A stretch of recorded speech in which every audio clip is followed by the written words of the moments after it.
تو عمل میں لانے کی کوشش نہیں کرتے، اور جب سوال ہوتا ہے تو ہم یہ کہتے ہیں کہ ہمیں معلوم نہیں تھا، اور اگر ہمیں بعض دفعہ معلوم ہو بھی جاتا ہے اور ہمیں بتایا بھی جاتا ہے کہ یہ بات آپ کو معلوم ہے، تو ہمارا کیا بہانہ ہوتا ہے؟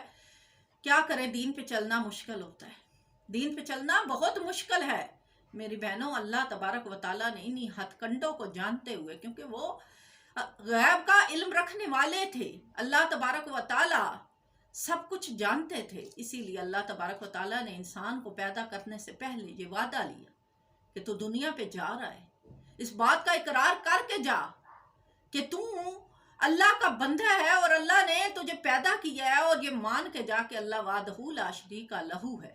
اللہ نے تمام آدم کی اولاد سے یہ وعدہ لیا اور پھر اس کے بعد اسے دنیا میں بھیجا، تاکہ وہ دنیا میں جانے کے بعد اپنے اوپر رنگ چڑھائے۔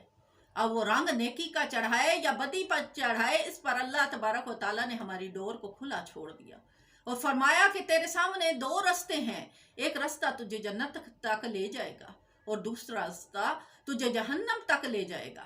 اب یہ تیرے ذمہ ہے کہ تو کس رستے کو منتخب کرتا ہے، اور جس رستے کو تو منتخب کرے گا تیرا ٹھکانہ وہیں بنا دیا جائے گا۔ میری بہنوں، اللہ تبارک و تعالیٰ نے اپنی مخلوق سے یہ اقرار لیا، اور اللہ تبارک و تعالیٰ نے قرآن مجید فرقان حمید کی زبانی یہ باتیں ہم سے کہیں۔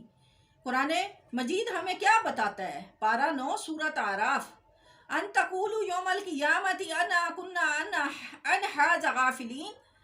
اللہ تبارک و تعالیٰ نے فرمایا، اے اولاد آدم، یہ اپنی ربوبیت اور وحدہ لا شریک ہونے کی گواہی میں نے اس لیے لی تاکہ تم قیامت میں یہ نہ کہہ سکو کہ یا اللہ ہم اس سے بے خبر تھے۔